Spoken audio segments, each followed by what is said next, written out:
welcome to 2021. Not only that, but also to the Sonic Talk Show 651, which is the first of the year after our Christmas period. I hope you've all had a restive festive, as I like to put in my emails from time to time, or whatever it was you were doing over that. And obviously, if you're working or key working or doing whatever, then good for you. You know, we're much appreciated. UK, we're now in a national lockdown, which is a bit dull, to be honest, although it's not making that much difference. As you can see, I'm alone here, but let's try and keep away from that. We'll just try and enjoy the company of our guests here. This is the Sonic Talk podcast. We talk about things to do with music, technology, all those kind of things. And I should point out, it's also available on Spotify. Just look for Sonic Talk, on Stitcher, on Google Podcasts, on iTunes. You can also ask Alexa to play the Sonic Talk podcast. I don't know if that'll trigger anybody where you are, but you could do that. And we're streaming live on Twitch and Facebook and all of those things. And if you like what you see, maybe you haven't seen this before, subscribe and ring the bell, because then you get notifications. We've got a lot of stuff coming up. In fact, I've just put the first episode of a new series, which is our 5 Minutes With series. It's like a little sub-series, which is 5 minutes with 42 HP, where our modular specialist Ed has a 42 HP case and he just fills it with whatever he can put in it and then creates music with it. And with each video that goes out, and this is where I get to plug the Patreon, there's another video that goes on Patreon, because if you go to patreon.com/Sonicstate, you can get the extra video content, which is exclusive there, and that's kind of going to telling you a little bit more about the system and some of the patching techniques he uses. It's actually really good stuff. That's the first of those today, and there's other things coming along besides. So let's get on with it and say hello and welcome to our guests. I will start with let's start with Mr. Steve Hillier there in Brighton, where he's still got his fairy lights up. You've only got one more day before you get stones in your shoes next year. You know, I think given the current circumstances, I'm going to keep them up until basically I can go back to the pub. That seems like a fairly reasonable, sensible. Yeah, whatever. We've had a bit of a competition on my street here. Where people have been putting up quite a lot of decorations outside. It's quite tasteful, but with this being the last night, I'm going to bring all the outside decorations into the studio. So the next time you'll see me in this space, I will literally be lit up like a Christmas tree. What, are you bringing the Christmas tree in as well, or just the Christmas tree gone? No, it's still here. There's there's a Christmas tree, literally graveyard, just across the street from here, where the residents of this part of Brighton can dump them. But you know, I was seeing people last week taking down their decorations and their trees, and just thinking, you know, there's no law that says you have to do this. No. And we're about to go into a special dark time in the UK. Let's just keep them up. Keep them up. Yeah. I posted a photo on our Instagram or my Facebook, I can't remember where the tree had been up for such a long time because we went a bit early, and literally I moved the tree and it was just like a carpet of needles underneath. There was a sort of empty Christmas tree holder and a massive green, it's like a green blood stain almost. It's quite a depressing thought. But anyway, Steve Hillier, of course, a producer, educator, songwriter, all of those good things. Nice to have you aboard. And that other voice you heard there was who was it? It was Mr. BT from I don't know where you are exactly, but you're in your studio. That's all that matters. Has it grown? How are you? I'm great. I'm really good. I love Steve's Christmas enthusiasm. We have the same. I can see my tree. It's just off. My studio is still up. I didn't mean for that to be in the shot. But Steve, totally with you. I actually learned something interesting, that from Christmas, January 6th, which is today. Am I right? Yeah, January 6th, today. Actually, the 12 days of Christmas. It happens after Christmas. So you're in keeping with an ancient tradition. So we decided, because all this, and I feel bad for you guys with the lockdown that you're experiencing right now. And of course, the world's in various stages of this. We put up our Christmas stuff before Thanksgiving, which I don't think we've ever done ever in the history of anything. And it really brightened the spirit around here too. So we're celebrating the 12 days of Christmas. It sounds like you are too, Steve. So Anyway, that sounds like fair. a plan. Well, before Yeah. we get on to how is everybody and whatnot, we'll just introduce Mr. Charles Chicky Reeves, who's there in London, chickyandcoco.com, Yes. producer. Busy guy. I guess you've been doing a lot. I mean, I can see you're set up for mixing and recording. You've got your Hydrosynth there and your Fader Port 16. So you're in the thick of it, right? I am, and I'm also ready to do cassette tape edits too. Oh, okay. Yeah. Well, this is okay, nice. I've been transferring a lot of stuff to the 4-track and making loops out of it. 10 to 30-second loops. I haven't been able to get anything larger than 30-second loops at this point, just because the tape will start getting caught up in itself. It'll fold over on yeah. itself. Oh, so what? Yeah, you just you go spool it. round the Wine spools glass. once. Wine glass. Yeah, wine glass. Oh, that's a good idea. This is the trick. Yeah, so you put a wine glass on the desk. You got to put a liquid in it or something to hold it down, and spool the tape around the wine glass. You guys keep talking. I'm gonna go get a cassette loop. I have one too. I'm sure you I honestly That's think, a great idea. Chicky, I'm not sure a wine glass. I think something maybe without liquid in would be a better idea, if I may be so bold. Maybe something with a bit of Mass. girth built into it. Not girth. That's the wrong word. But you know what I mean. Something with some weight to it. Yeah. But yeah, so I've been doing that kind of stuff. I've stayed plenty busy in this very weird lockdown that we're in now. So Yeah. And Well, also I should say, with the Christmas tree stuff, I did just take my Christmas tree down, but I did that because I have a new puppy coming here, and I didn't want it to be eating the tree. Well, that's Have you named the puppy? Yeah, it's a Pomsky, which is a half Pomeranian, half Husky. oh, I know. Don't try to picture how that works. Wow, they're cute, dude. Pusky. Yeah, really cute, and its name is Saki. Oh, wow. So, Wow, so love it. Be here any Nice. day now, and has bright blue eyes, and I'm very excited. Oh man, I'm excited for you That guys. sounds good. Yeah, that'd be With fun. a bit of we've just got a completely insane cat who seems to have the most bizarre dietary requirements. You can feed him and he'll just go, "I'm really, really, really, really hungry. Can I have that?" "No, I don't want that." And it's like, okay. So we buy these massive, and then the next week we give him the same thing. He goes, "Oh, I love this. Can I have some more?" It's like, what? What? I mean, surely, he's obviously not on a starvation diet. You know, the otherwise he cat just- doesn't actually talk, right? No, I realise that he doesn't talk. I mean, this is the projection. I'm basically putting that on him. Obviously, he doesn't do that. You're So, yeah. anthropomorphizing him. I'm anthropomorphic. That was the word I was looking for. That was the word. I was looking for. Good Yes, word. I love that word. Well, so this show is we're not kind of doing an awful lot of news. It's kind of more about how 2020 went in terms of gear, maybe releases that people were particularly keen about, or maybe just stuff that they discovered in 2020. It might have been out a bit longer, and we'll talk trends and stuff. So it's more of a chit chat with a lack of agenda, just purely because struggling to get enough hot topics for news on the first week of January is always difficult. But let's just go over to BT there a sec. So BT, I don't know if we've spoken to you before all of this nonsense. I think we might have had one show where it was starting, because it's been a year nearly. So Yeah. how have you been doing? Have you been productive? Have you been able to kind of keep your pecker up, as it were, and all of those good? That means something very different. I know across what the it means. water. I know what it means. We're already in very weird territory, my friend. Honestly, so if you guys have done your Myers-Briggs personality tests, anybody show of hands has done their Myers-Briggs? No, I Know the haven't. personality type? Oh. Okay, 2 hands. One. Oh no, that wasn't me putting my Okay. hand up. That was Who me. starts with an I and who's with an E? Chicky, you're an I, aren't you? Yeah.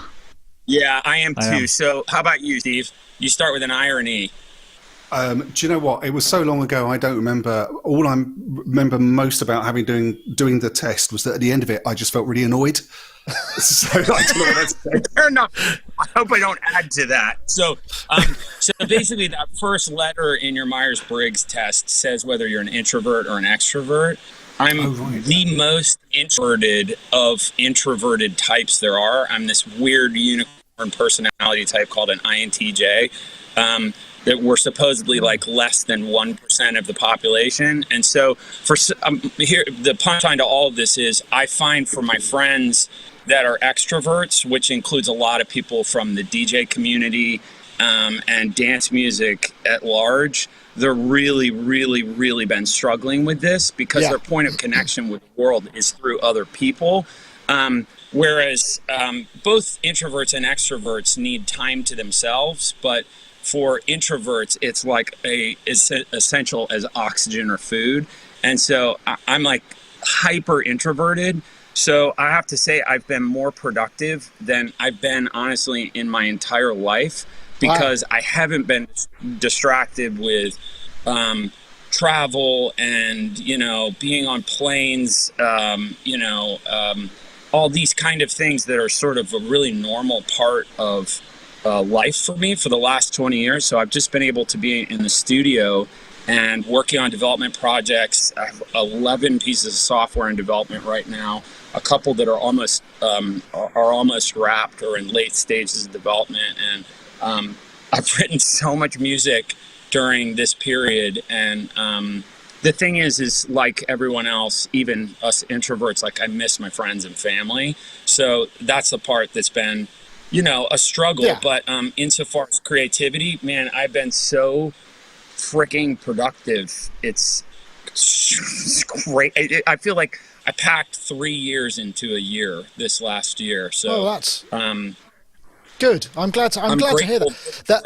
There are certain people in the chat room who are questioning the veracity of your test. Maybe you took the wrong test. They can't believe that you are that introverted because you're a very kind of outgoing guy on the face of it. I mean, I don't know you intimately, but whenever we meet, you seem that way. I suppose we have stereotypical kind of preconceptions about what that might mean. So maybe I'm being a little bit flippant. It's a learned skill. Honestly, it's completely unnatural for me to be relational and extrovert. They call it being an omnivert, where it's like you learn if you're an introvert to be extroverted, but it's a real challenge for me. Okay. So there you go. Anyway, right. I'm glad to hear that you've had a good year and it's working out well because I mean, it's difficult. I mean, I was working on we're getting a kind of compilation album together for Bandcamp for Sonic with various contributors, and I've obviously been trying to get a track together, and I found it really hard. But what I did is I took an old one and I did a load of recordings for it that I never finished, and I managed to finish that. So I've got something, but that was a struggle. That's awesome, man. But so I'm looking forward to that. But anyway, okay. Well, let's take things on a bit and just see how's it been in terms of gear. I mean, I'm not quite sure whether we should just go. Everybody goes first and we discuss it, or whether we should go category by category because not everybody's got something in a category, and I haven't got anything specifically from you, BT. So let's start with Steve. So you were quite clear, what I did is I basically said, maybe what we'll do is we'll just discuss kind of items of equipment and things that have really kind of floated your boat this year, the best synthesizer, that kind of stuff. So I've got a list in front of me. You kindly sent a couple of things through. And I wondered what exactly, what were you thinking? Because your first one was the Korg Op 6, which I think is a good shout as a kind of best synthesizer for 2020. Yeah, and maybe by the end of this we'll know exactly what I'm thinking because it's taken me decades, Nick, and I'm still not clear. I got the Korg Op 6 right towards the end of the year. I think last time I was on the show, I was saying that I was in the market for a new polysynth, and I hadn't bitten. Quite frankly, there was nothing that really got me excited. And then when the Op 6 came out, I saw the reviews, the YouTube reviews, and I thought it looks all right. It maybe not quite what I was actually kind of looking for, but then I managed to get into one of the shops down here in Brighton that actually would let people in during the lockdown period in November, and had a little go with it. And what struck me immediately was just it solves one of the ongoing problems with programming FM synthesizers. If you go back to the Yamaha days, I used to, when I was at school, the DX7 was the first polysynth that I'd ever used, and I'd sort of worked out how to program it at quite a young age. I've never found FM to be that difficult, but there's a fundamental difference between programming on a, let's say, Yamaha FM synth and on an analog synth, which is that you've got to essentially plan in advance what it is you want your DX7 or DX100 or whatever to sound like. It's like you're designing a sound in a way that you would maybe design an illustration. Do you know what I mean? Or something that was kind of technical. In the world of analog, you can just move a few sliders or knobs and you'll get into the ballpark really quite quickly and intuitively. So there's a kind of almost like a mathematical precision to the Yamaha implementation of FM, which was never a problem for me, but it did just slow things down. And there were some positives to it, actually, as well. So anyway, so trying out the Op6 with its faders for the operator levels and then the dials for the operator ratios and all that kind of thing, it was so quick. I managed in about 5 minutes to just knock out 10 of my sort of standard FM sounds. So nothing too fancy, just like the sort of things that I normally use on my DX7, which is just around there. And it was exciting. It was enjoyable. It wasn't like I didn't have to think too much. It became intuitive very quickly. And it just reminded me that despite the fact that I'm sitting in a room here surrounded by analog keyboards, which is a lovely thing, and I'm kind of privileged to do that. Really, my heart, I sold my soul to FM at the age of 14. And this machine has brought back my love of it in spades. And that's before you even look at the extra facilities, like the wave wrapping and all that kind of thing. And one other thing I must mention, which was something that I hadn't even occurred to me to try, but I saw it on your review, Nick. So, to you. Excellent. Was when you can load in banks from the DX7 into the Korg. Yeah. Now, I'm not that interested in using other people's sounds or other people's presets. It's just not really how I work. But when I tried it out, I realized that immediately you've got like a shortcut to things that you can kind of manipulate. What I mean is, like, for example, if you took, which I've tried, there's that famous DX7 bass sound. It's on solid bass or bass one. Bass one. That's the one. Yeah. Now you can load that in on the Op6. It sounds very similar. It's not the same, but it's very similar. But now it's just child's play to switch off all the operators apart from the first two, and now you've got this really lovely, rounded, quite subby bass sound that you can take in any direction you want to go. And previously in the world of FM, that would have taken you, 3 or 4 minutes, even if you're quick on them like me. So yeah, anyway, I think I've gone enough about this. I love the Korg Op6, and I'm going to look forward to getting to know it over the next few months, really. Well, I think that's a good shout, and I do think it's a great instrument. Did you have any involvement in it? Because I know quite often you're involved at patch design or consultation stage. Were you in any way kind of involved in the Op6 journey? No, not me. No. What about you, BT? No, actually, it's funny because, I work with Korg on a bunch of things, and that was kept a surprise from me. And I was really excited to see it. Like Steve, I'm a huge, huge FM fan.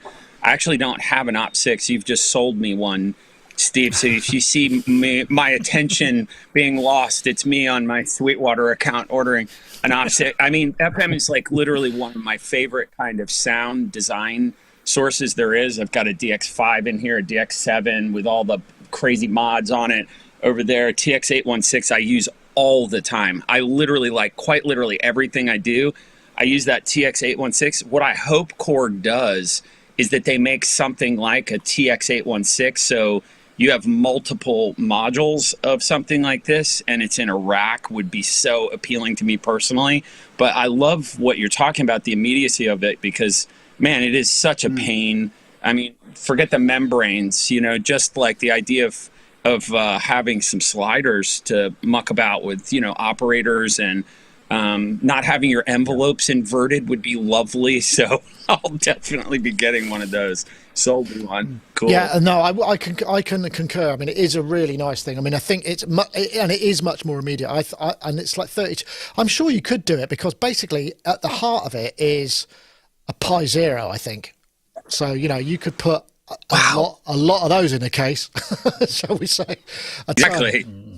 Okay, well, as we're on the subject of synthesizers, so for you, BT, what was synth from 2020 that really you just fell in love with, or maybe was released in 2020? What was it for you? So for me personally, I'm going to go honestly with a mod and a synth. So, and this will make sense in a moment. I got that Rev 1 mod for my Prophet 5. I've got a Rev 3.3 sitting here, and I got the Rev 1 mod for the Prophet 5, which emulates Prophet Revision 1 and 2 filters, which are SSM filters. And it is such a different sounding instrument with these SSM filter chips in it. I've always wanted a Prophet Rev 2, like the records that made me fall in love with the Prophet 5, David Sylvian's work, Peter Gabriel, the Japan records, it's all Prophet 5 Rev 2s. And so I love the Prophet 5 Rev 3 or 3 versions, but it has a bit more stability. There's like the kind of the thermal nature of the Rev 1 and 2 they run way hotter, they're less stable, the tuning's all over the place and stuff. This gets so close to the magic of the what I would call the real Prophet 5, so this early Prophet 5. So bundled with that, I'm going to say the Prophet 4. I don't have mine yet, but I've ordered one, and I'm completely blown away by the clips I've seen of that. And of course, they have the ability to switch the new sequential, chips the new sequential one. Is that what you're saying? Yes, yeah. I'm so happy. Just knowing, Dave Smith and his whole sort of life arc and what he's been through, getting his name back after all this time from like a legal standpoint and all these kind of things, to see him release a new version of what, in my opinion, is one of the greatest instruments that's ever been made. It's kind of the Prophet 5 and Jupiter 8 for me are my 2 favorite instruments ever made. To get to see him release this, and it's got USB on it, it's got 2 filter types, but it's got and it has velocity, which any analog synth that's a big deal. It's like humongous. So that's the one that excited me the most, I'd say, about 2020. So I can't wait to get my hands on that thing. Wow, okay. All right, it's cool. I'm just going to quickly mention, because I forgot to mention it at the top of the show, we've got the iZotope deal, where if you go to iZotope.com/Sonic Talk, you can save 10% on iZotope products. Use the code SONIC10 at checkout to save 10% on any iZotope plugin or bundle. And so far, it's proved pretty popular. So if you're thinking about, tooling up for the next lockdown period, or you just got a project on the go and you're thinking of trying some stuff, you can save 10% on that. iZotope.com/Sonic Talk. Use the checkout code SONIC10 and you'll save 10% on that. So we thank them for offering that to our users, very much so. Right, Charles, synth for you then. What's your kind of choice of synthesizer for this one? That would be the Hydrasynth then. The Hydrasynth, yeah. I spent years, doing one of those. I'm not going to do digital synths for a while, because I've got a JD800, the Kurzweil. I got quite a few digital synths. But then I got this. I think I got this because of your review of it, if I remember correctly. Yeah, I think that. Oh wow! I think so. Yeah, I'm responsible again. Oops. Yeah, there you go. And and it showed up. It showed up right before, or right as the first lockdown was happening, and so I spent a good month just learning this machine, and the one of the things I like about it is the very first sound that it comes up. It's so simple, isn't it? But it's beautiful. It's and it's just absolutely. It's so gorgeous. I love it. And as a performance instrument, this thing is just, it's so nice. It's so nice. The polyphonic aftertouch, the ribbon controller, it's everything I would want in a functional CS80 kind of vibe. Yeah, I absolutely love this machine. I think, well, it was very much inspired by that. In fact, we've got, I've started to film just before Christmas. I shot a piece with Glenn Darcy, who was the product designer for this, or one of, and he said, we're sort of tying it in with a Friday Fun kind of jam thing, where he's basically saying you should explore some of the FM capabilities, which is also very flavorful at the moment, because the mutators can be set to be FM mode. So you can create, because there's 3 oscillators and 3 mutators, you can create like an analog voice, an FM voice, and a wavetable voice within the same patch.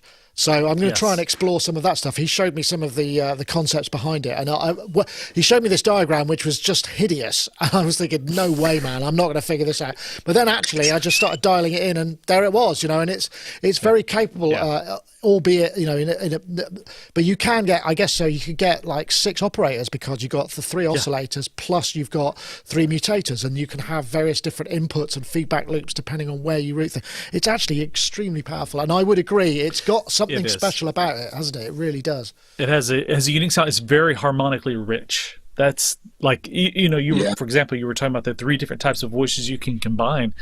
Well, the harmonic content of just, even playing one note, just the harmonic content is so musical and so useful. And I find that I'll do, 2 and 3 note pads, for example, on something, and songs they don't need anything else. It's full without being stuffed. It's just absolutely beautiful. Yeah, I love this machine.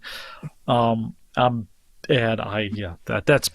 it's been that, and the we'll talk about the Arteria stuff, I guess, at some point, but that's been my go-to. I absolutely It's interesting, love this isn't it? Well, actually, this machine, what I was looking back, and I got there were some reviews. I started doing in January, so it's just inside the 2020 window. So it also qualifies fully for the 2020 thing. So yeah, nice one. Okay.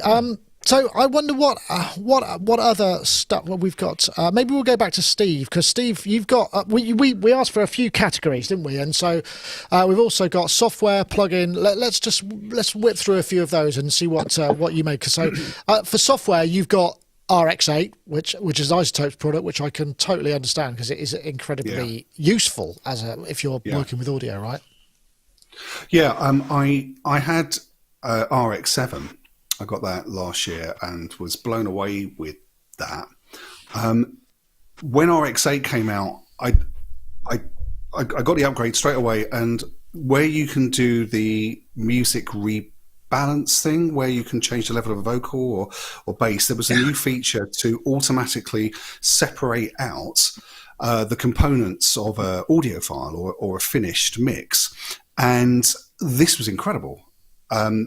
In terms of how quickly you could do this, it sort of cut down the processing time for me by a huge amount. But I had an idea that sort of came to me over the lockdown, the first lockdown.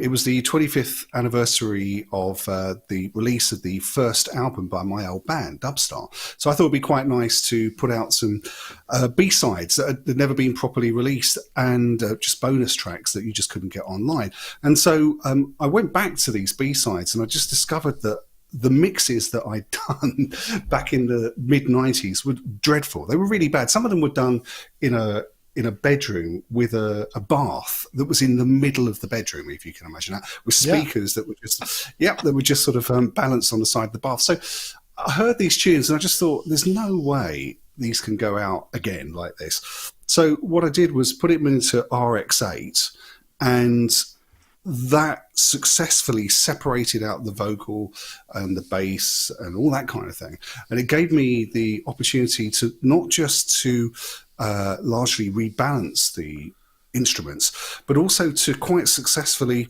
I suppose, like rework the vocal or rework the synthesizer parts, because now they were kind of exposed in a way that they weren't previously. It was an incredible revelation.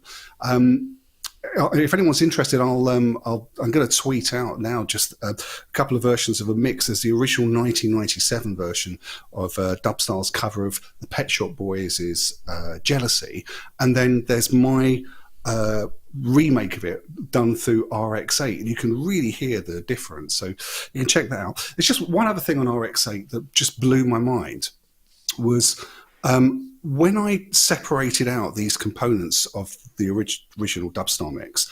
I didn't have the multi-track. I didn't even have a PCM version of the master file. I had a MP3 that someone had emailed to me. Oh, wow.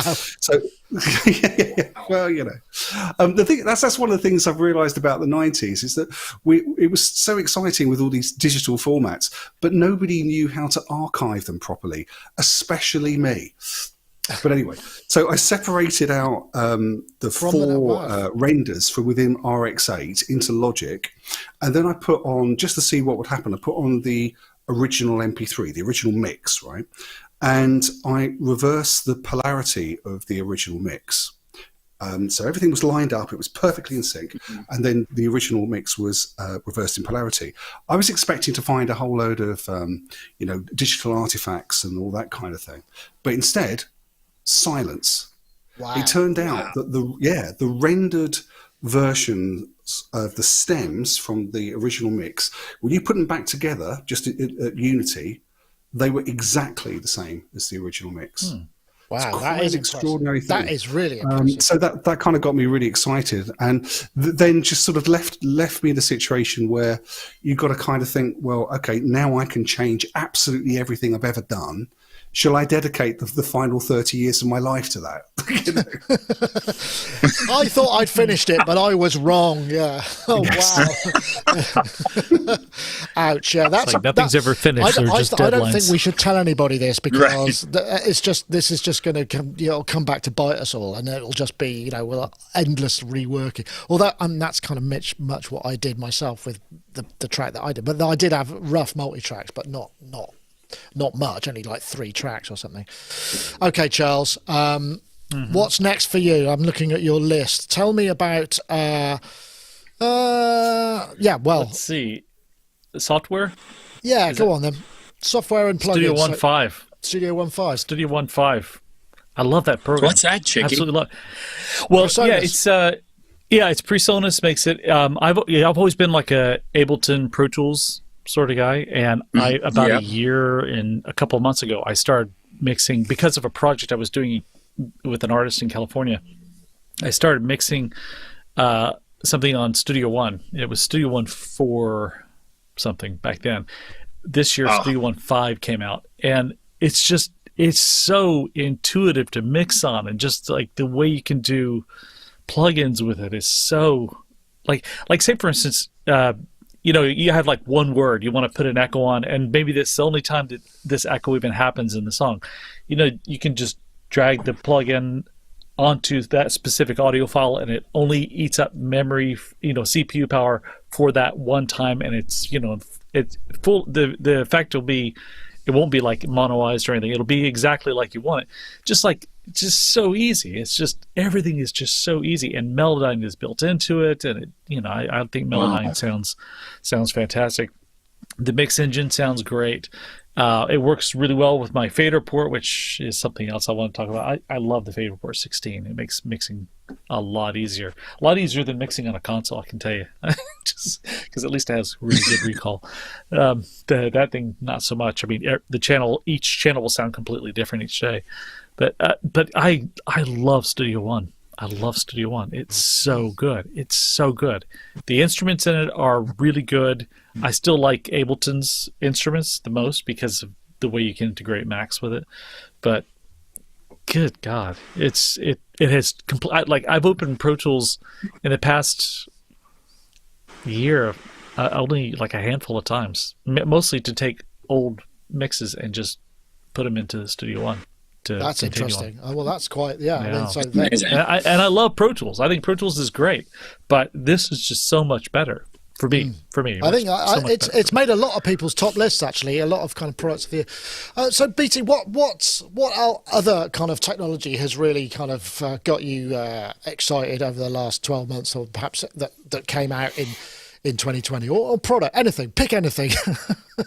I mean, there's a lot of stuff that came out over the last year that it has been blowing my mind. I want to kind of second some of the stuff that Steve was saying about RX. RX has been a part of my work as a secondary audio editor, and every DAW that I use, I'm this weirdo. People listening to this, certainly Chicky knows, I'm kind of DAW agnostic. I work in, I have Cubase up right now with a big contact auto load kind of ancillary satellite computers running VE Pro and stuff, but I use Logic Audio and Ableton as much. I'm really interested to hear what Chicky is talking about with Studio One. But RX, some of the magic that's happening behind the scenes there, that to speak to what Steve was talking about so eloquently, and it's I empathize with the like, oh wait, do I have to rework everything that I've ever done sort of thought thread. But some of the magic that's happening behind the scenes there is all powered by artificial intelligence. So being able to follow those vectors of instruments is something that is just beginning to open and become available to us now. And of course, it's going to become more and more sophisticated. So behind the scenes, putting my development hat on from a developer's perspective, I'm working on some things in that space that are so mind-blowing that I obviously can't talk about because they won't be out for quite some time. But this is such an important space for us as musicians, as creators, to be watching the artificial intelligence neural network space, because it's going to profoundly and deeply impact our work in the future, what means work on a lot of levels. And I can go into a big wormhole around this, but I'd say that anything related to recursive neural networks, convolution-based neural networks, all of the AI stuff is the most significant upcoming things in not just electronic music, in music in general, in creation of any artistic form in general. And so it's something that I'm both involved in and I'm hyper vigilantly watching. So just to put a bow on it, some of my favorite, I'm going to just throw a couple things at you. RX-8 is one of my favorites. I'm biased. Stutter Edit 2 kind of changed my life. I had it before everyone. It's so exciting to see it out in the world and see people using it. And just like a weird random one, I love Audio Things plug-in wires.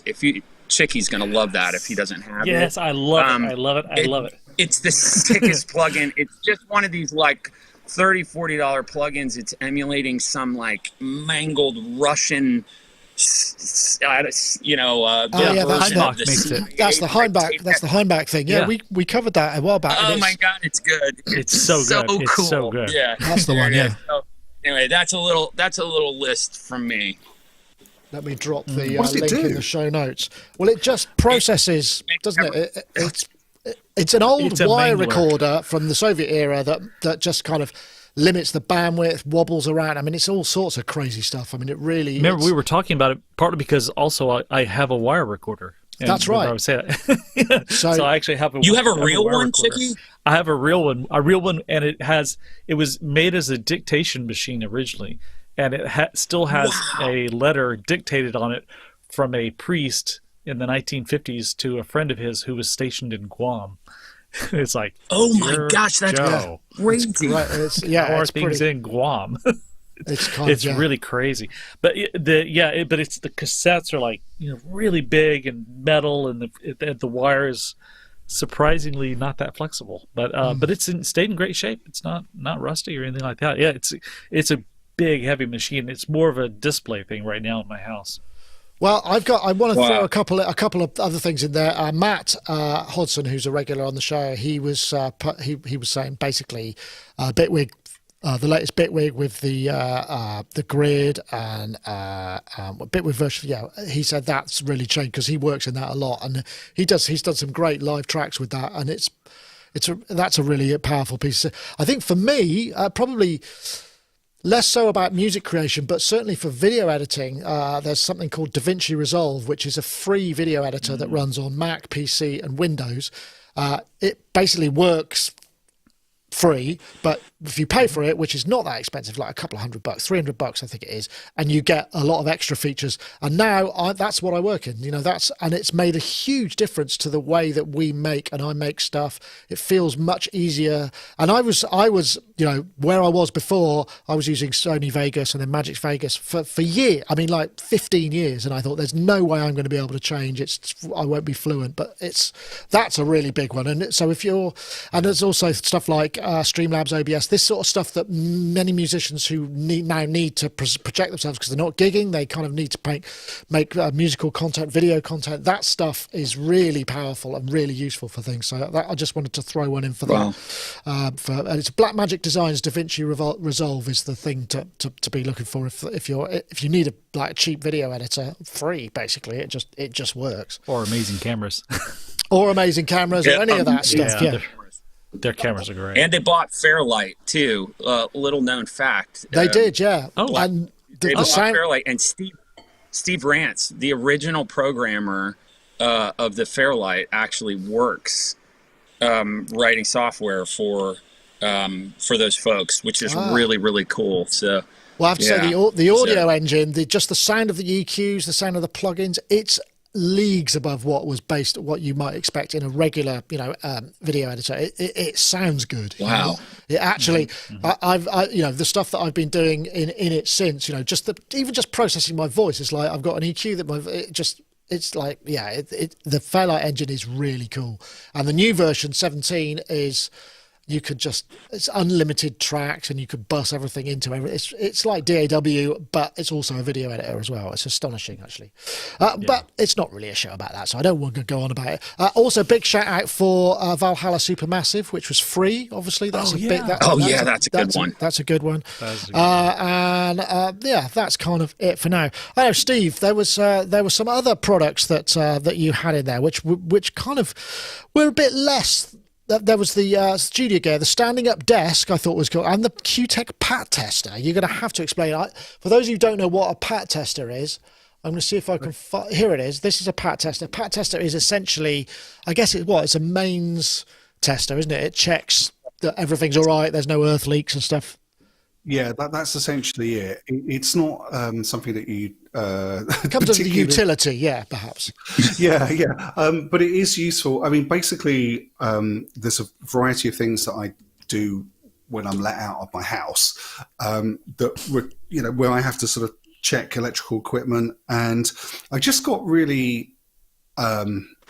frustrated with paying electricians to come around to just check to make sure there wasn't a potential difference or a loose wire on a piece of equipment. So you'd get a quote from them and it would be like £300 to come and do 100 units, right? Which sounds like a big job, right?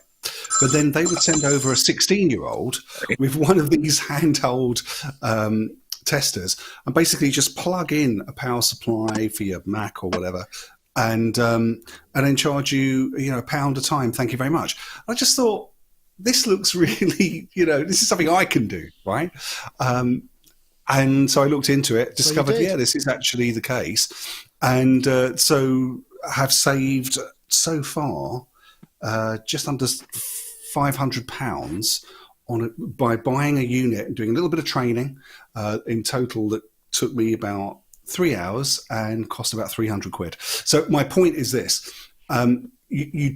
if you're in a situation where you're getting a lot of equipment PAT tested, like if you're running a studio, for example, there is scope here for doing it yourself. You've got to be careful. This isn't for everybody, and it's not something you can be blasé about. But if you're interested in this sort of thing and you've got a spare couple of £100, you might save yourself a lot of money over time. So there you go. Well, I think that's probably wise words. I mean, I think that's the thing about lockdown as well. You start to kind of think, well, there's something I need doing, but I don't really want to most of the tradesmen are busy because everybody's doing it. So, like, for instance, I built myself an outside building with a roof and everything and a wood burning stove in it. Wow. And I just looked at that and went, yeah, I could do that. And I did it. And it's like, well, I am quite practical. So Good for you. It's not hard, but really it's... good. It's just, I wouldn't recommend it if you're just kind of banging a few nails in. I mean, you need to, but all of that stuff, I think that's kind of a key point. If I could just add something to that, Nick, seeing as that at least those of us in the UK are going to be spending a lot of time indoors for the foreseeable, one thing I would really recommend is getting one of these units that you can plug into a main socket, and it basically gives you a reading of the amount of power, and I'm gone. Oh, that's disappointing. That's what's known as a tease. I should really go to an ad, but I haven't got one. So, no, it's back. He's back. I don't know what that is. You plug it into the wall, and it gives you like a permanently on internet connection. No. What it is, it gives you a reading of how much power your whatever's plugged into this unit is taking off the mains. Right. Okay. And that's really useful. Wow. Yeah, it's really useful to know because, obviously we're living in frugal times. You don't want to be wasting energy. And once you get a handle on what is actually drawing, what items in your home are taking the power, you'd be kind of amazed and be a little bit more frugal. So, for example, this might not be a big surprise, but I have discovered that I can turn on my entire studio and it takes about 1/10 of the power of my tumble dryer. So, wow. Think about what you will. But this is information that's worth having. Okay, I think that's a fair point. So, I just can't see how we're going to get through all of this. There's just so much to go, and it's very fascinating. I wanted to have a mention of the synths for me was the Dreadbox Typhon. I think that was a great synth for 2020. And also, I think the Roland MC707 should get a little bit of a mention there as well, because I think that was a great little unit as well. And that really, I mean, almost brilliant, but just not quite. So I suppose, maybe we can divert a little bit and think, so where do we see things going in this year? What sort of technology do you think is going to be coming through? I mean, I think Korg has thrown down the gauntlet for the FM synth. I wonder if that will now open up some other synthesis methods. Maybe they've got plans themselves because they're reapplying their brains to these kind of hard to program and hard to use technologies. I wonder if there's going to be stuff going on. I'll come to you first, BT, because I know you probably can't tell us anything because you're probably working on all of it. But where do you see things going this year? Do you think? I think that we're going to start see some sorts of synthesis that we don't have a kind of common vernacular for, like additive or FM or subtractive or wavetable types of synthesis. There's so many things that kind of exist in, the URCAM Stanford sort of academic community as precepts conceptually that are possible now, sort of like to get, put a point on it, Curtis Rhodes's kind of actualization of Ian Xenakis's ideas around granular synthesis. It's like Curtis came up with these crazy, or rather Ian Xenakis and these folks came up with these crazy ideas that weren't currently possible based on the available computing power at the time. And then somebody like Curtis Rhodes implemented it in Max MSP and made it. Now we all have granular synthesis I have amazing granular synthesis apps on my iPhone. So I think that there are some ideas that have been floating around in the academic communities sort of as ideas that are now actually possible and make sounds that we haven't heard before. So I'd be on the lookout I'd go so far as to say, I mean, personally, I'm actually involved directly in one project that is a type of synthesis that we literally don't even have a name for, honestly, because It's so new. So I think we're going to start seeing people explore outside of the box insofar as synthesis methodologies. And, just kind of from a sound designer's perspective, that really excites me. The idea of, I've played the same 12 notes my whole life on variations of the same instrument, and to put your hands down on a keyboard and hear something come out of it that you've actually never heard before is a mind-blowing event, especially if your whole life is devoted to making crazy sounds. And so I've been having that experience repeatedly this year, and or the last 10 months, I should say. And I think that I'm not the only person working on something like this. So I think that you're going to start seeing a lot of new ideas in synthesis. The Hydrosynth is a perfect example of that. And it's so beautifully executed, like Chicky was saying. So that really excites me. The idea of making sounds we haven't heard before, but they're playable, they're performable, and they make sense contextually in modern music.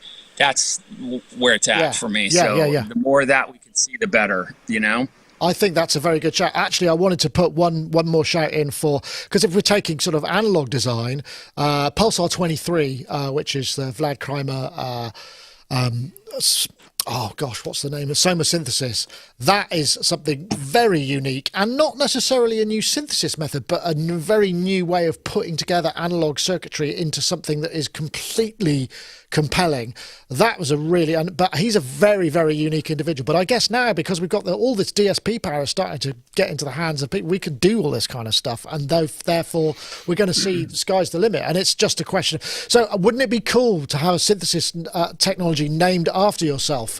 That would be cool. You're gonna push for that, Brian? I think BT. I think you should definitely have a. Definitely not. So far, all the whiteboard names are like 15 words long, and I'm like, this is so blanky. We have to have like an actual name for this, because it's just, I mean, what you said too is so important, Nick, is you're going to see a lot of repurposing of ideas that we're comfortable with, or ways that we know how to make sound, but they're actually doing something completely bespoke and novel, like a new version of an old thing. You're going to start seeing, I think, a lot of that too. And again, the Hydrosynth being a great example of it. But you're right. It's like, again, kind of from a development perspective, I mean, we have so much computing power on a phone in our pocket. It's capable. I mean, my phone is more powerful than my studio computer was 10. It is just, a remarkable thing. And so we've gone from control rate to audio rate, and because we have the ability to query that much computationally, we have the CPU cycles to do it, and so we can make these things that sound closer to an analog instrument you want, or closer to a vintage compressor you want, or something completely new. So it's a pretty exciting time in computers, and that makes it a really exciting time in synthesis. Yeah, absolutely. Well, actually, Steve, that kind of ties into something that was on your list, which was a kind of just random thing, which was the Apple M1 Silicon. I don't know if you own any of that now, and whether you're kind of enjoying the fruits of what that offers. But I mean, do you think that's going to change the trend? Have you got any predictions that maybe spin off from that? Gosh, I don't know. I do have an M1 Apple MacBook Air, and it's such a leap from the Intel MacBook Airs. It's just little things like when you open up the MacBook Air, it's instantly on. You know what I mean? It's like an iPad. That kind of thing, I think it's something that we're going to get used to very quickly, and it's going to make older machines like the one I'm broadcasting on here, which is 5 years old. It's going to feel ridiculous. It's going to feel ridiculously slow. I don't really know where this is going to go, in the sense that we know that the MacBook Pros are going to get faster, more powerful, and all that kind of thing. I think we know that. But just building on what BT was saying, and something that I've mentioned before, and also on the Korg OP6, what I'd really like this year is I'd like to see a hardware keyboard that does physical modeling and updates it for the 21st century. I think last time, or one of the times I was on before, I said, nobody had done that. And I forgot the fact that I'd had a Korg prophecy for 10 years, which did a version of that. And I felt like a bit of an idiot, but I'm over it now. But that was a bit limited. It didn't do a lot of things very well. But just imagine if you could get an instrument that was like Native Instruments Prism, I think it's Prism, but you had hardware controls, and it was set out in a lovely kind of logical way, like the OP6 in front of me here. I think that would be amazing. That would really probably make my year, quite frankly. I don't know whether it's coming or not, but Korg, if you're listening, you can sell one to me. That's good, Charles. I'm sorry, I didn't mean to come to you, Charles. So anything? I'm just trying to see what was on your random list here. If there's anything in here that I can pluck from it, that's the fader port, studio utility. Oh yeah, your cassette looping thing, which we talked a little bit about at the beginning. I did notice there was another Korneff amplified instrument processor. I wonder if we can break their website again. Like we did a couple of weeks ago. Yeah, here we go. In fact, I part of the technical issue I had when I was setting up, which caused me to be a little bit late, is I was having trouble getting audio routed from the computer into my ATEM here. But yeah, I've got an instance of that up right now, and God, that thing is great. So it's got like tape, obvious tape simulation, valve simulation, and regular transistor simulation. But it's just a really soggy, in a good way, compressor, EQ. It's a channel. It's a whole channel. It looks nice. And, I like the renders of it. Very, very, very. Yeah, it's pretty cool how they do it. And those two guys are really, really lovely guys, and they really care about what they're making. And frankly, their stuff is cheap. It's very cheap.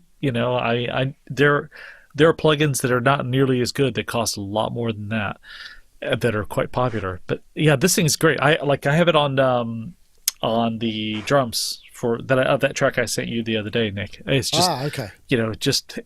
Which that drum track is like I used I think I used my drum brute for the kick, and then I used an old Dr. Rhythm, the original Dr. Rhythm, for the rest of the drums, and just smash it through that thing. It sounds fantastic. I love it. As many things do. That's the so what do you think in terms of trends? I mean, what would you like to see? What do you think maybe is going to happen? I mean, I suspect there's going to be advances in real-time distance collaboration, possibly, and we're going to see a lot more people performing over streams and whatnot, because everybody's the technology to allow that is happening. It's affordable. It's starting to get into the right sort of hands. But aside from that, maybe what are you hoping for, or what are you seeing? I'm hoping for our ability to get back to doing actual live music with an audience, but I have no control over that, so it is what it is. But yeah, like you were saying with the streaming thing, I mean, I've told you plenty of times, that's actually something that I'm in the process. I mean, I've got multiple cameras now, and I'm actually setting up for that, but right now I can't have anybody at my house. But I do want to be able to do small, socially distanced enough sort of shows that are with acts that I like working with. I've got all the gear now. I've just got to get the ventilation. Yeah, exactly. I mean, because we're in a lockdown for what, 2 months, something like that now? It's going to be a long one. Yeah, it's until March. So 2 months. Yeah. Yeah, 2 months. Sorry, carry on. You go. No, you go ahead. Go ahead. I was going to say, just going back to that idea of the physical modeling thing, wouldn't it be cool if we have something so you could link it to your phone, so you could take a picture of an object and something would algorithmize that like a 3D scan and say, I wonder what it sounds like when you hit it. And then you go, well, this is what it'll sound like when you hit it with this. This is what it'll sound like if you run a bow across the rim. Bring that in and turn that into an oscillator for me. So you can have you can see things and visually turn them into sound sources. There's a thought. Wow. Can you work on that, please, BT? That's something I think I'd quite like to have. I'm staying out of this part of the conversation. Make it so. Okay. Well, I don't know whether that means it's already underway or you must be joking. It's hard to know for sure. But I mean, I think to sort of summarise, we are. And we say this every year, don't we? Or somebody does somewhere, that the technology that is now available to us and the innovation that, yes, the world situation is crummy, but the fact that a lot of people are spending time with their own creative processes and their inquiring minds mean we are going to see a massive explosion of conceptual stuff coming through, and people having time to view things from a slightly different perspective. I'm fairly confident that this year, if not this year, then the next 18 months, we're going to see some bizarre and amazing new things coming out, inventions across the whole sphere of human endeavour that will create, a better world for when we can finally inhabit it again. Well, that sounded a bit like a speech, but it wasn't supposed to be. But I strongly feel that that's going to be the case, and I think that's hopefully will be a positive. But we're kind of, I think we're at the end of our hour, and it feels like we could have done this for hours and hours. And BT, it's always good to have you on, and please do come again. Please do come again. Like back on a tour bus with you, BT. Well, you guys, so you guys work together, of course. Yeah, we get to talk gear quite a lot. We talk about it all the time. We actually got banned. Nick and Steve, you'll like this. The girls on the bus, which was Howard's wife Jan and my wife Lacey, were the only poor girl bus, and they banned us from talking about gear on what was it, Saturdays. We weren't allowed to talk about gear. It literally, or you had to do it in the front lounge. The front lounge of the bus. That was it. Whereas the rest of us would just all crowd in the back and go, okay, I can talk about gear now. Yeah, you'd see people falling asleep with their heads on the side of the bus, and like the last word out of their mouth was MIDI, right? And then they just blacked out. So, I miss Chicky a lot. It's great to see you. Great to see you. That was a great tour. So thanks for having me. Well, thank goodness for Sonic Talk, because we can do it without any kind of fear of retribution. Well, I mean, you get the comments, but we can also that sort of thing. But we can enjoy a bit of geeky tech talk, and lovely to see you again, Steve. I know we've not seen many of you as much over the last year, but hopefully we'll. Now you've got a new camera, much finer imagery, looking mighty fine. It seems to have. It's picking up my fairy lights really well, but it's made me look a little bit like Lucifer, and not in a good way. I'm not seeing that so much. I don't know. I'm not. We're not catching that. Is that?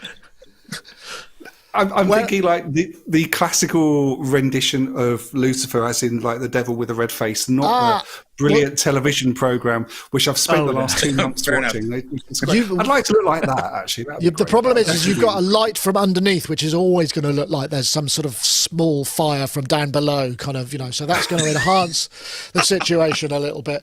All right, so BT, I think your task is probably you just need more bandwidth where you are in the middle of nowhere. Isn't there new technology that's coming in that's like satellite? There's new satellite technology. Isn't that what Elon Musk is doing to be able to create like high speed, middle of nowhere kind of super fast broadband? Yeah, exactly. It's low level satellites, and they've already deployed, I think, a couple thousand of them.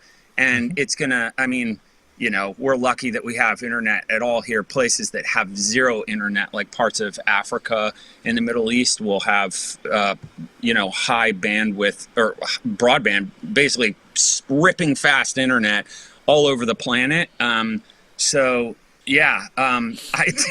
Trust me, Nick, I literally, there's like every 2 months, I call all the major providers and I ask, is it possible? So this is for, all you guys are in England. Think Cornwall. That's where we are. So we're out in the middle of nowhere, and all we have is we have direct line of sight internet, which is it's a guy named Dennis that comes over with rappelling gear and a grappling hook and a slingshot, shoots it up the tree, climbs up the tree when we get hit by lightning or attacked by killer hornets, both of which have happened to our internet here. So we have no options. Thanks for reminding me. I talk about it in Therapy Weekly, Nick. Wow. Okay. That now killer hornets. Bears? Is there anything? True bears? Story. Oh wow, that's awesome. True story. What a great! I think we need to have that anecdote in full sometime. That sounds like a great story. Happy to tell it. Yeah, crazy brilliant. Story. Brilliant. Well, murder hornets. Folks, it's been a pleasure having you as ever. And please do remember, if you like what you see, subscribe, ring the bell. It means that you're going to get. We've got a lot of content coming for 2021. We've got even NAMM, whatever that's going to be. We're not quite sure what that's going to be coming up in January. there'll be something. I mean, obviously, we're not going anywhere and we're not doing a super booth type thing, so we'll keep our eyes tuned. But there's going to be a whole bunch of stuff. We've got a whole bunch of content. And if you want to support us, obviously, we've got our Patreon where we're putting extra content up there as well. But thank you, folks. It's been an absolute pleasure. Charles, it's been lovely to see you. I guess you're probably going to go back to mixing as is your want. With your Fader Port 16, which was on your list, and you didn't get a chance to talk about it, but you did a bit. It's okay. Yeah, it's great. I love it. And of course, BT, I guess you're going to go. Are you in the middle of projects at the moment? Are you literally going to turn around 180 degrees and carry on whatever it was you were doing, or have you got? Yeah, quite literally. I got my Cubase auto load right there. I'm in the throes of a 3-year project for a game, and that's all. I'm like, ninjas will jump out. I'm so NDA'd on this one, so that's all I can say about it. But it wraps 2022, so we're recording orchestra this summer. But I've got a bunch of music due right now, so I'm straight back in it when we hang up. Well, good luck with that. And it's lovely to have you. Thank you so much for joining us. And also, Mr. Steve Hillier, great to have you too. Demonic, as you say you are, I'm sure you could go away. Maybe you could go away, perform some magic on the situation and create some kind of better world in a slightly kind of naughty way. Well, that's the idea. That's my intention. Excellent. Well, folks, I think that's it for this week. I want to say thank you very much. We'll wave off and we'll see you all at the next show. Thanks very much for watching. Welcome to 2021 and may it long continue. Bye-bye now.